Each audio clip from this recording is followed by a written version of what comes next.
Okay, guys, sorry about that. My Facebook Live just borked because my phone died. I had it plugged in for juice, but apparently live streaming takes more juice than my phone was prepared to suck up. So we're back here. We are live, answering questions, anything you've got.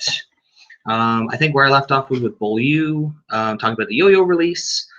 As I said, I think that Rick Benoit and the guys at Bull U do a much better job explaining the yo-yo release than I do. As I said, just that forward motion, you're transferring your power forward into the pins. You're getting a truer read on the lanes, truer motion out of your ball. It's going to be easier to read, and it's going to go through the pins in a better direction, so it's going to be easier to read how to adjust off of it. It's going to allow you to strike better. I just think it is better overall. But the basics of it, and as I said, I really hope that you guys take the time to check out what Bull U has to offer, is rather than coming around the ball like this, spinning your hand, it's much more of a forward release. You use more of the surface of the ball. You get a higher track, truer read, better transfer of energy to the pins. And you can still come around, you can still create that motion because you can do this sideways. You can still use this motion, but it's like throwing a yo-yo. If you watch, okay, when my release, I have a very cocked wrist. When I get to the end, my hand collapses like I'm throwing a yo-yo, and then I work around the surface of the ball as my fingers exit. There's also some really cool tools out there that you can pick up. I know Bowling Buddies makes a axis trainer that can help you visualize how you're doing it, because if it wobbles, you know you're not getting that true roll off of it. I think it's an awesome product, great for training that yo-yo release. You can check out Bowling Buddies, Eileen's Bowling Buddies on Facebook or their website to check out the Axis Trainer. They also have some really cool videos talking about that yo-yo release. But they also have the Feel Trainer, the different sized round balls with the finger inserts in that you can practice throwing to another person, getting that feel. And we're actually going to be reviewing those very shortly. Al is coming up from Florida. And we're actually going to be reviewing all the Bowling Buddies stuff, and it's really cool. We're going to see some of the products that just got released, like the swing trainer. So I think it's super cool. So I'm going to see if I can find some more questions here that I can answer for everybody. Let's see. What is your favorite bowling ball currently? I'm going to name 3. Just because it's hard for me to differentiate. All time, I think it's no secret that I love the Helix. It is a ball that will never be released again because it is super expensive to make. Each ball is actually individually milled to make the channel for the urethane to go in, and then the urethane was poured into it. So it's basically like pouring a bowling ball twice. So it was super expensive to make.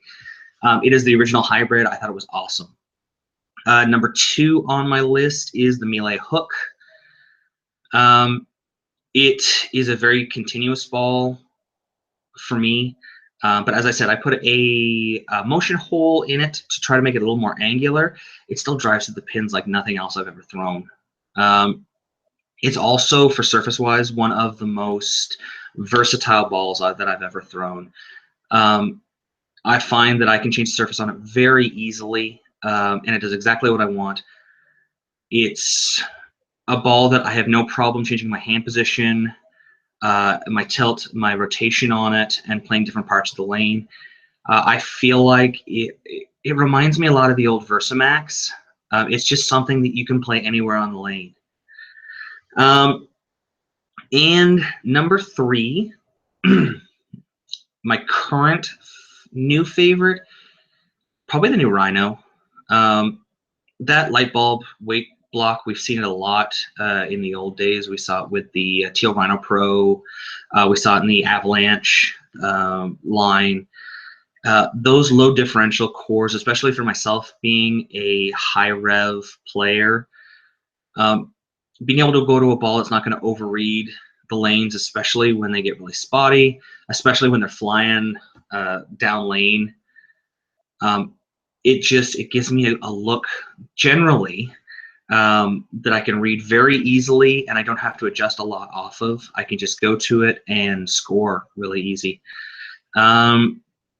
There's some honorable mentions out there.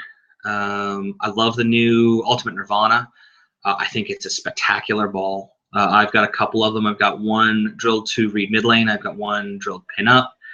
I think they're great balls. If you're looking for something at the top of your bag, but you don't want something that's going to be, too mid lane ready or too snappy down lane, I think it's as an all-purpose ball for heavier volumes. I think it's perfect. Oh, speaking of that, I remember a question I was answering. Somebody had asked about pearl balls. Pearl balls aren't the same as they were years ago. It used to be that the solid balls were at mid lane, and the pearl balls got through the mid lane and snapped down lane. But back then, the pearl and the solid were made differently. The pearl was a liquid additive. It was a much different chemical composition than what we have now. The pearl additives now in bowling balls are actually a dry additive, like a powder. So pearl balls actually now, I find, in some cases can actually read the mid lane stronger than a lot of solid balls. So for the gentleman who asked about that, I think it's important to do your research. Definitely talk to an IPSIA certified pro shop or your local USBC equivalent certified coach, because they'll definitely be able to talk to you a lot more about the reaction that you want. If you are out there and you're watching this, definitely shoot us a message on our Facebook, because we can kind of give you an idea comparing what a ball is going to do for the shot that you want to throw. So going back on here, let me see what else I can find question-wise. I'm going to try loading up the video here and see if I can see any of the questions. I'm really upset that my phone died. So you may hear me talking over me in a second here. Let me see. All right, here we go. Do you use the same general balls for tournaments and leagues, or do you use the favorites?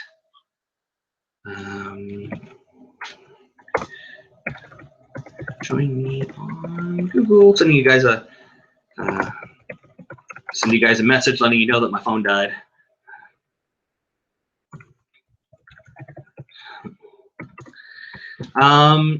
I have a couple balls that I take to league that are from my tournament bag. Specifically, my my Radical Jackpot with the motion hole and my Melee Hook with the motion hole. In our house, we have pretty wide open lanes. I'm able to kind of stand left, throw right. The motion hole allows me to clear the heads because they're older synthetic. There's a lot of friction up front, but we don't have a lot of friction down. So better. Generally, a house pattern is a lot higher volume of oil in the center. In ours, I think it's about a 10 or 11 to 1 in the center, as opposed to what you would see in a tournament, which would be like a 1 to 1 or a 2 to 1. So it definitely opens up the lanes that I can throw the ball hard right, and it'll come back with the motion that I want. So yeah, those two. Other than that, I have in my house league bag, I have my Vintage Danger Zone medium response ball. I've taken the surface up so it gets a little bit farther down, so that when my motion hole balls start reading too strong, I can go to it and it smooths the pattern back out again.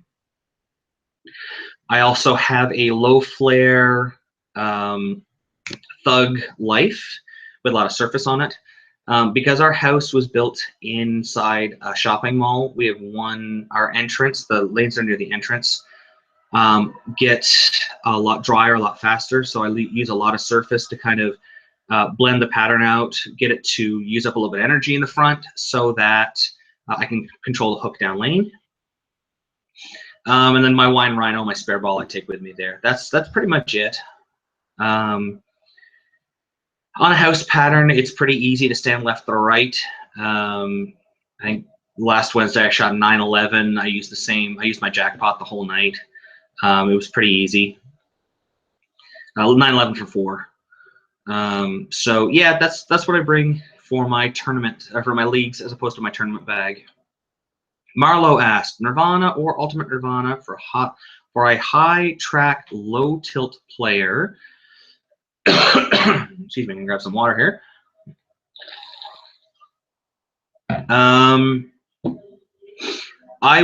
It would depend on the pattern that you're playing on. It depends on the motion you want. The original Nirvana is a little stronger, reading the front half of the lane.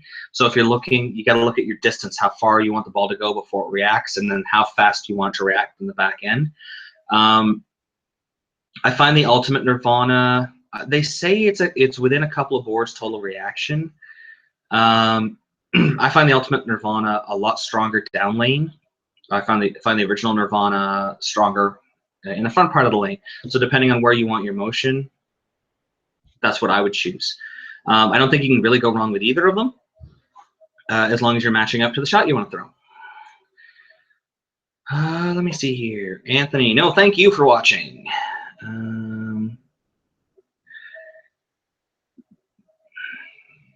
Let's see here. What is your favorite bowling ball currently? We answered that. Oh, shoot, it's on private. Let me fix that, because you guys are probably trying to get there, and you're not able to do it. Whoops.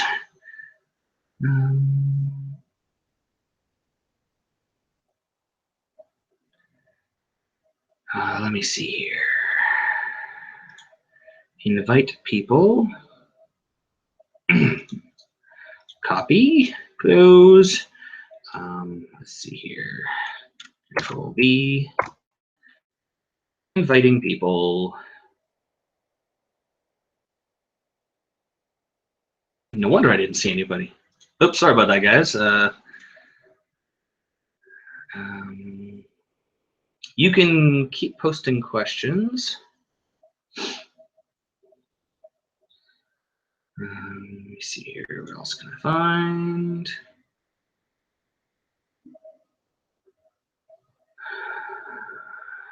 $39 more comments. Here we go.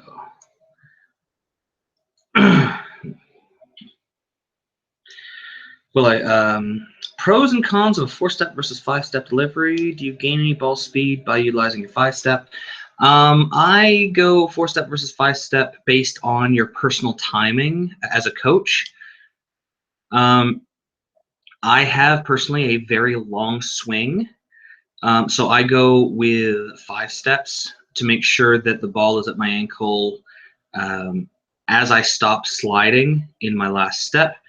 I generally, what I tell people is, in a 5-step delivery, most of the time, your first step, your ball isn't moving anyway. So it's basically a 4-step delivery plus a step. Pros and cons, you can create more ball speed, but you can also change where your ball is. You can end up with your ball in front of you or behind you, where you should be releasing it rather than down by your ankle. So it can change how you're releasing the ball, where your follow through goes. There's a lot of things that can happen with a 5-step approach. 4-step approach, I will actually go to it if I need to slow myself down, but I will get the ball moving before I start my 4th step, which is not something that you would learn from USBC coaching. You shouldn't actually move your ball before you start your approach. It is something that is in my personal timing that I do, that I've practiced a lot on, so I would not recommend it. But you guys asked, so I'm telling you. Let me see. Only works in ACLs. Pitch black. Going further down. Yo-yo release we talked about. Out, not oot. like roof, out. I'm looking for a ball. We talked about the pearl. As a recommendation for a ball, like I said, Glenn, shoot us an email or a Facebook post, and we'll try to work with you to find something. If you want something that's going to go long and snap in, I would look at a skid flip ball. From Brunswick, you're looking at like the Intrigue or the Exile. Other companies have skid flip balls. We've reviewed quite a few of them. Go look through our stuff. Scoops throws a couple of them. He loves them. From another company. Like I said, shoot us a line. Really good ball. Thank you. My short ball beat up lane is the Radical Rack Attack Solid. Yes, Rack Attack Solid. If you look at it, it actually has the low differential core, same as what you would see in the Rhino. However, the Rack Attack, I believe, is a 0.24 differential, and the Rhino is a 0.30, or those could be reversed. So there's a slight difference in them. The covers are very different. But yeah, the Rack Attack Solid is a solid choice. Absolutely. Good job. I was thinking, Glenn, I was thinking either a Snap Lock or an IQ Pearl 30. Sorry, lots of talking.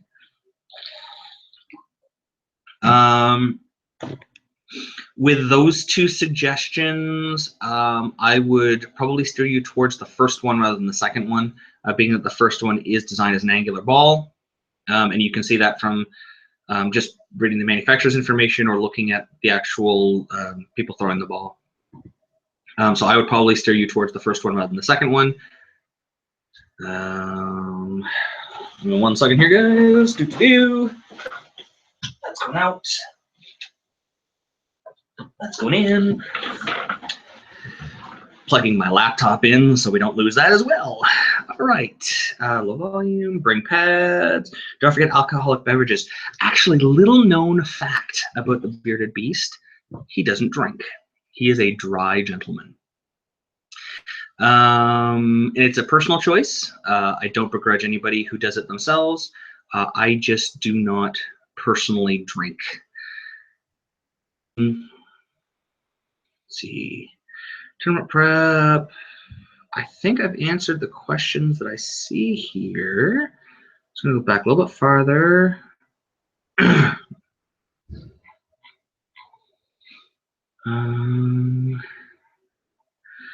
It looks to be that might be about it, guys. So that might bring the end of the show for now. I'm going to try to do a lot more of these live live coachings. I'm going to try to do them either through Google Hangouts or through the Facebook Live, whichever one works better. But if you guys have questions, please feel free to send them to us on our Facebook. You can actually get to our Facebook through lanesidereviews.com. It takes you right there. As well as you can email us at lanesidereviews@live.com. They go directly to us. We can answer those questions, or feel free to ask us anything. I know a lot of you have questioned because I'm a Brunswick staffer. I will not give you a true outlook. But however, I am also a pro shop guy. I will always answer a question honestly, so don't be afraid to ask about whatever you like. I will do my best to answer it and get back to you as fast as possible. Don't forget to follow us on Twitter and on Instagram and on Facebook and on YouTube and la la la la la. And guys, until next time, we'll see you laneside.